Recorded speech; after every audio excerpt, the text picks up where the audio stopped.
Ja sam Josip Bišćan, imam 20 godina i bavim se plesom već 10 godina. Pa pretežito sam krenuo samouk, s urbanim plesnim stilovima i danas sam prešao lagano na moderni stil. Koreografiram, spuštam se na razinu učenika i na kraju dana educiram ih o svim stvarima što i sam naučim u svojoj maloj sobici. Pa generalno je to odnos puno sa ljudima, ima tu puno seksizma, ima puno svega i svačega u plesnom svijetu, ali prvenstveno ne mislim da je najveći problem kod svih plesača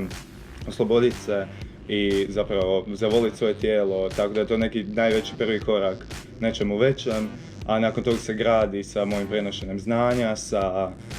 glazbom, kretnjama, freestylovima i onda se gradi na koreografiju i tako dalje. Sam scenski nastup. Pa u Požegi u ovom kontekstu generalno nedostaje prvenstveno prostor i mjesto za mlade umjetnike, mlade kreatore, njihova platforma fali i ništa generalno, neki normalni odnos sa nama malima ljudima, umjetnicima i to. Evo, uhvatit ću se prvenstveno tematike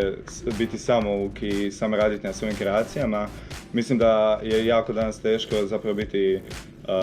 i predstavljen i generalno shvaćen u društvu kao umjetnik, te se stvarno nadam da će jednog dana se nekako to izbalansira, da ja na kraju dana mogu svoje kreacije pokazati mimo svih profesionalizma oko mene, mimo svih papira. Pa ovako generalno problem kod biti samouk i sam krenuti sa svojim stvarima je generalno to što nema nigdje mjesta da ja svoje stvari predstavim, kao i svi ostali,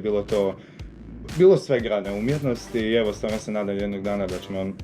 uspjeti to sve izbalansirati, slušati jedni druge, pogotovo ljude na visokoj poziciji, da slušaju nas, te nekako na kraju dana da ja mogu svoje i ostali ljudi svoje djela stavljati na stol, dobivati šanse i da to na kraju dana stvarno bude jedan veliki quality i zajednica.